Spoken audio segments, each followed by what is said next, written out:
Bom dia. O fluxo de recursos internacionais que trocou as ações de tecnologia pelas tradicionais commodities, aliado ao pragmatismo e, quem sabe, otimismo do mercado em relação ao provável governo Lula, fez com que janeiro fosse um mês excepcional para o Brasil. Enquanto lá fora as bolsas derretiam, aqui o nosso Ibovespa ganhou 7% e o dólar desvalorizou 4% em relação ao real. Estou aqui hoje para conversar com o nosso conselheiro, o economista Alexandre Schwartzman, Gabriel Safdie, diretamente de Genebra, e nosso CIO, Ricardo Vélez. Vamos tratar desse e de outros assuntos. E esse dólar não para de cair, Alexandre? Bom dia, Magda, bom dia a todos. É sempre uma alegria estar aqui. Enfim, eu vejo esse movimento, acho que muito mais como uma coisa temporária, né? Eu acho que os fundamentos do Brasil são ruins. É verdade que o dólar está extraordinariamente caro por qualquer métrica que a gente queira observar, mas a minha impressão nessa história toda é que há um certo otimismo com relação ao que nos espera. Então, acho que o Gabriel vai elaborar com mais cuidado, mas, assim, do ponto de vista de economia internacional, eu acho que tem algumas coisas que favorecem o real, particularmente esse desempenho mais forte do lado das commodities, mas a gente está vendo uma mudança em curso em política monetária norte-americana, né, que já se trabalha com 4, talvez 5 altas de juro ao longo desse ano, é mais do que o próprio Fed tinha sinalizado no final do ano passado, né? Sempre há um certo consenso que seriam movimentos modestos, e acho que, no geral, serão, mas a gente já começa a conversar sobre a possibilidade de, no meio do caminho, algum ajuste um pouco mais forte, ao invés de ser 0,25%, ser 0,5%, muito em cima da percepção de que a questão inflacionária nos Estados Unidos, de fato, não é o fim do mundo, não é uma explosão hiperinflacionária, está longe disso, mas o fato é que a inflação está bem acima da meta. Amanhã já se espera mais um registro relativamente alto do índice de preço ao consumidor, né, deve levar mesmo o núcleo de preço ao consumo aí bem para cima de 5%. A gente teve, na semana passada, divulgações no mercado de trabalho que não só surpreenderam com relação ao desempenho de janeiro, mas houve uma revisão muito forte quando diz respeito à criação de empregos nos Estados Unidos no ano passado.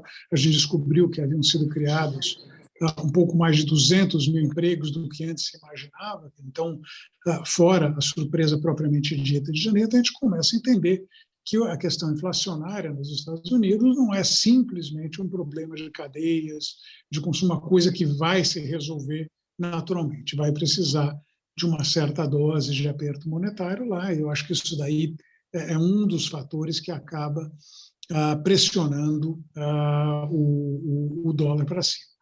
Do ponto de vista do Brasil, assim, o problema, assim, talvez não o maior, mas certamente o mais premente, é a questão inflacionária. A gente acabou de ter mais uma divulgação da inflação, mesmo com o auxílio aí de quedas no preço de energia elétrica e combustível em janeiro, a gente viu uma inflação relativamente alta, e nesse contexto, acho que assim, a mensagem que veio, em particular, da última reunião do Comitê de Política Monetária do Banco Central, o Copom, que foi na semana passada, mais a divulgação da ata do Copom ontem, sinalizam para um BC bastante preocupado com a questão inflacionária no Brasil, sugerindo, né, que a taxa de juros aqui vai ter que ser maior do que os 12%, que mais ou menos se imagina que o Banco Central sinalizou que a taxa básica de juros, a Selic,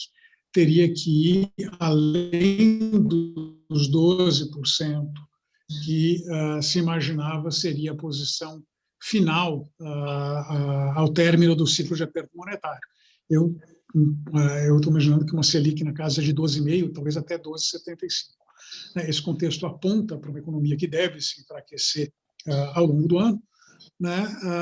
Enfim, então a gente tem de um lado, acho que preços de commodities, do outro lado, né, uma mudança, acho que nos fluxos de capitais que eu acho que vão, em geral, voltar ali mais para os Estados Unidos na esteira da elevação de juros lá, dado que aqui o juro mais ou menos já foi, em larga medida, já está no preço. O que vai nos trazer, obviamente, para a questão política. A gente tem, eu vou retornar ao meu ponto, se a gente tem, em que pese ali um desempenho melhor das contas públicas no ano passado, não se deve, em hipótese alguma, projetar o que aconteceu no ano passado para esse ano e para os demais. Ano passado, a melhora das contas públicas se deveu, em larga medida, a dois fenômenos que não devem se repetir. Em parte, a gente teve um crescimento forte do PIB no ano passado, menos forte do que se imaginava, mas ainda assim na casa de 4,5% a 5%, trouxe as receitas para cima. Não devemos imaginar uma repetição do desempenho das receitas.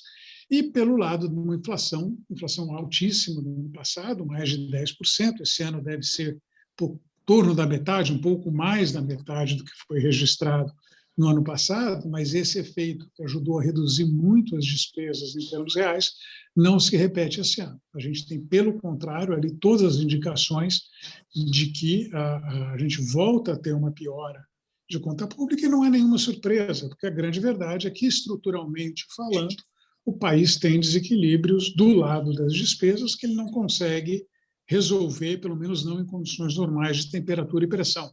Quer dizer, com o crescimento que a gente consegue entregar em torno de 2%, uma inflação na meta, a gente não consegue resolver o problema da evolução dos gastos públicos no país sem reformas profundas. Se a perspectiva, não falo já nem desse ano, que obviamente é um ano perdido do ponto de vista de reforma, mas dar o gancho para tratar desse certo otimismo com relação à questão política, né?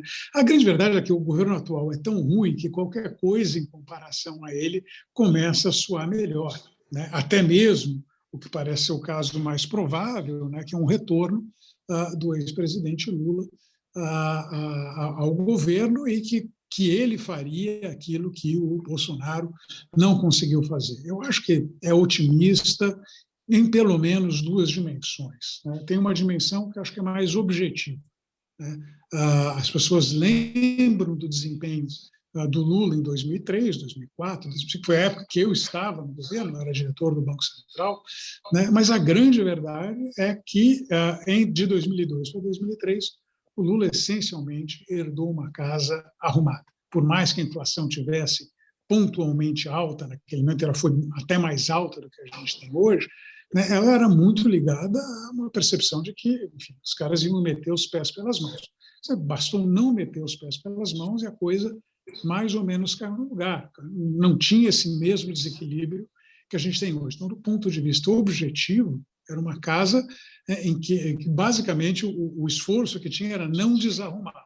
Em contraste, hoje, uma casa que a gente precisa arrumar. E para arrumar essa casa, precisa construir um arco grande de alianças no Congresso, um Congresso mais fragmentado do que aquele que existia há 20 anos. Me parece assim, um certo otimismo imaginar que o Lula chega e de cara emplaca uma série de reformas, né, passando fácil pelo Congresso, etc. Não me parece que são as mesmas condições objetivas que a gente tem. E tem uma coisa que, na falta de nome melhor, vamos chamar de subjetivo, embora não seja exatamente isso, é o que nós, de fato, esperamos da orientação de política econômica no eventual governo Lula. A ideia é que haveria uma opção pelo pragmatismo, né, que na hora H, né, o Lula ia falar todas as coisas que fala, etc., mas que na hora H ele iria adotar uma política econômica essencialmente ortodoxa, uma repetição do que foi o primeiro governo Lula. Eu acho também isso num otimismo exagerado. Acho que, primeiro, não tem nenhuma indicação de que esse seja o caso. né? Em certa medida, 2002, 2003, isso aconteceu porque se colocou o governo numa posição que ele não tinha, de fato, muita escolha com relação a isso, né? E, como disseram, o caminho, como a casa já estava arrumada, o caminho mais fácil era aquele de manter a casa arrumada. Nesse exato momento em que a gente, os ruídos que se faz ali em torno do presidente Lula são revogação de reforma trabalhista,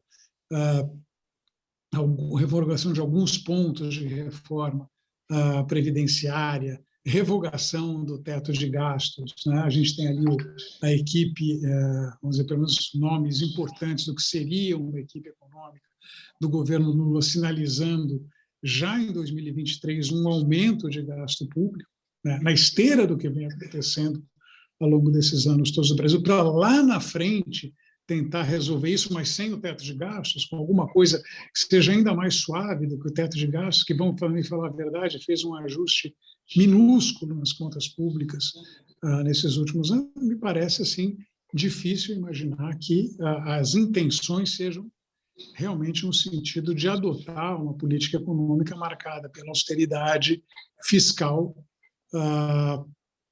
porque é custoso e porque eles não querem fazer. Então, enfim, eu acho que quando a gente tenta olhar para além desse movimento de curto prazo, um certo rebalanceamento de portfólios que está acontecendo lá fora, eu acho que, quando a gente olha para isso, eu vejo o Brasil ainda numa posição muito frágil, com pouco crescimento, uma transição política complicada, a tal terceira via, a grande verdade é que não decola, né? Não tem dado mostras de viabilidade política, né? Qualquer que seja o nome que a gente venha a falar, Sérgio Moro, João Dória, enfim, o que a gente quiser, nenhum deles tem se mostrado sequer forte o suficiente para chegar ao segundo turno, eventualmente enfrentar o Lula, se a eleição não for resolvida já diretamente em primeiro turno. Então, eu acho que nesse contexto, na ordem geral das coisas, esse dólar na casa de 5,25, 5,30, me parece um preço atraente para entrar. Não me parece que a gente, mesmo que tenha ali movimentos de curto prazo, a gente acho que a pressão para o dólar é uma pressão para cima, não é uma pressão para baixo, mesmo com o juro alto que a gente tem hoje. Ótimo, obrigada, Alexandre. Teve uma pergunta que você já respondeu a respeito da força do Lula para aprovar reformas. Não é total, não é 2002, 2003. E agora a gente vai falar um pouco de área internacional e eu começo, Gabriel, te dizendo que o mês de janeiro foi um derretimento total lá fora, Nasdaq caindo quase 9%, S&P quase 7%. É hora de voltar às compras, fazer o que fizemos em março e abril de 2020? Olha, eu acho que a primeira coisa que a gente tem que guardar bem em lembrança é o fato que hoje nós estamos indo muito bem aqui fora. Europa, Estados Unidos, a situação econômica está fantasticamente boa. É uma coisa que, quando a gente for olhar esse ano, os próximos anos que vão vir, historicamente, nós vamos dizer que aquela época, para usar uma velha expressão, nós éramos felizes e não sabíamos. Porque o que está acontecendo aqui é um mini boom nos Estados Unidos. Esse mini boom é uma coisa importante, ele é duradouro. Você tem uma mudança completa da visão dos governos aqui na Europa, nos Estados Unidos, em relação à economia. A concorrência com a China acordou todo mundo, a pandemia tirou todos nós da letargia, e nós estamos agora com governos que querem puxar a economia para frente. Então, o que a gente assistiu simplesmente, vamos dizer, nesse mês de janeiro, é uma prolongação de um movimento que a gente já tinha começado a ver no último trimestre do ano passado, em que você chegou no final do ano de dezembro de 2021, dentro do Nasdaq, mais de 50% das ações do Nasdaq já estavam em queda de 50% do máximo. E simplesmente o que isso estava escondido no índice por causa das 4, 5 ou 6 grandes valores que todo mundo olha. E o que aconteceu então em janeiro é simplesmente o que você, aliás, falou no seu comentário inicial, que é um rebalançamento do mercado. O pessoal não saiu da bolsa, o pessoal simplesmente está rebalanceando, saindo daquelas coisas que funcionaram durante a pandemia e indo para as coisas que não tinham funcionando. Quer dizer, nós vamos agora finalmente sair de casa, vamos poder aproveitar. a gente precisa de menos Netflix e a gente precisa de mais gasolina para ficar passeando pelo mundo, né? Então, isso é uma coisa muito importante de guardar em mente. Nós não estamos no mercado em queda, é simplesmente uma correção, essa correção vai acabar. Isso cria bastante, vamos dizer, turbulências, mas a turbulência ela vem do quê? Ela vem do fato que o ano passado, na mesma época, quando a gente quer calcular mais ou menos qual o valor certo da Bolsa, a gente calculava 22 anos de lucro em cima do lucro esperado no final do ano. Então, vamos dizer que se uma empresa ganhava $10, estava esperando ganhar $10 por ação no final desse ano, vezes do 22 dava $220. Hoje, com esses anúncios de alta de taxa de juros que a Alexandre falou, nós estamos calculando a base de 18 vezes. 18 vezes dá $180, você faz a diferença entre os dois, são praticamente 20% de diferença. E é esses 20% que o mercado está se ajustando. A subida da Bolsa vai ficar mais complicada porque a taxa de juros está subindo e isso vai fazer que o nosso múltiplo vai começar a cair. Mas como a Bolsa está subindo, como os lucros estão subindo, que a economia está indo bem, a Bolsa vai continuar subindo simplesmente mais lentamente. A coisa importante também de se guardar em mente é o seguinte, no final do ano, no menor dos casos, nós estamos no 1,25 com a taxa de juros americana. 1,25 são 5 altas de 0,25 ou uma alta de 0,50 e 4 de 0,25. O 1,25 com uma inflação que vai estar nos Estados Unidos em 3 e 4%, você não tem competição do setor de renda fixa. O setor de renda fixa continua sendo muito vagabundo, não vale nada. Se é uma coisa que hoje você não é pago para ficar guardando, é renda fixa a longo prazo. Então, você não tem alternativa com as ações, você tem uma economia indo muito bem, você não tem concorrência nenhuma de qualquer tipo de outro ativos, isso é sempre favorável às ações, vai ter mais volatilidade, vai subir, vai cair, mas a tendência, esse ano, ano que vem, os outros anos, enquanto não acontecer um elemento imprevisto, uma nova pandemia, um problema com a Rússia, com a Ucrânia, coisas desse tipo, simplesmente na base da nossa economia, isso nós vamos continuar tendo bolsas muito boas. Outro aspecto também importante é saber que aqui na Europa, no mundo desenvolvido, os Estados Unidos estão adiantados em relação ao resto, à Europa e aos outros países. Isso quer dizer que eles estão subindo taxa de juros mais rapidamente do que os outros. Isso é favorável ao dólar. O dólar deve subir também em relação, não só em relação ao real, mas também em relação às moedas europeias aqui. A semana passada, 10 dias atrás, eu comprei dólares para mim contra euros, contra francos suíços. Eu acho que o dólar tem mais força para subir, simplesmente porque ele tem essa defasagem entre a política do Banco Central americana e aquela dos europeus. Então, a mensagem é bastante clara, a economia está indo muito bem, isso vai ser refletido nos ativos financeiros na Bolsa.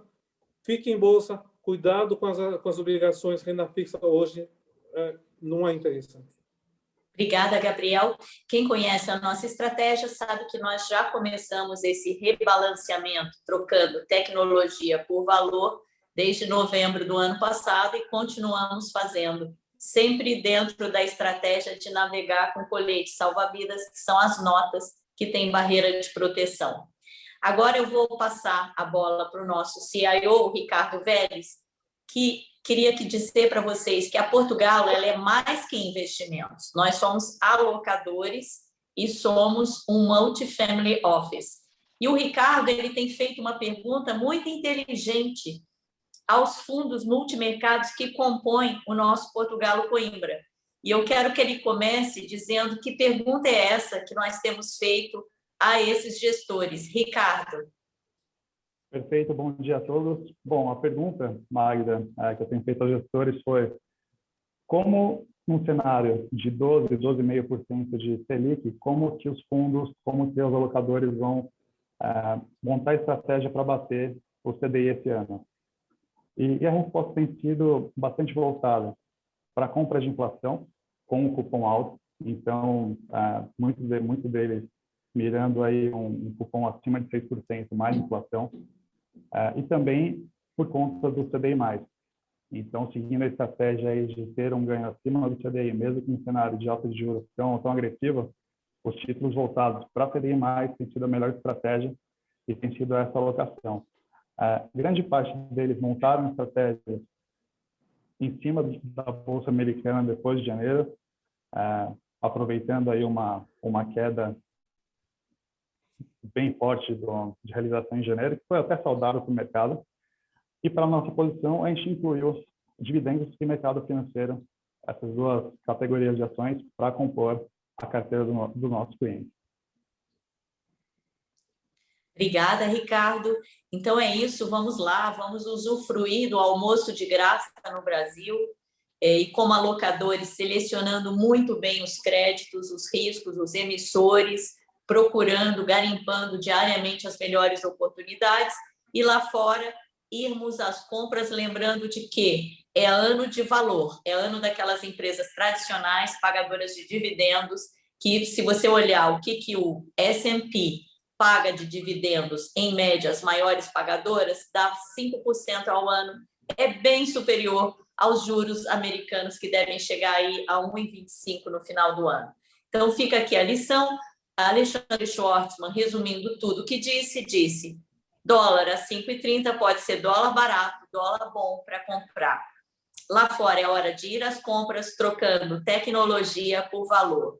E aqui no Brasil, é surfar a onda do almoço de graça, juros acima de 12% ao ano. E cuidadosamente escolher os ativos onde vamos investir esses recursos. Quero saber se tem mais alguma pergunta, eu acho que eu já passei as perguntas que havia, e desejar a todos um ótimo dia. Muito obrigada pela participação, Alexandre, Gabriel, Ricardo e todos que estão aqui conosco, e até o próximo call em março. Até logo. Até logo. Tchau, tchau. Obrigada a todos. Tchau, tchau, tchau.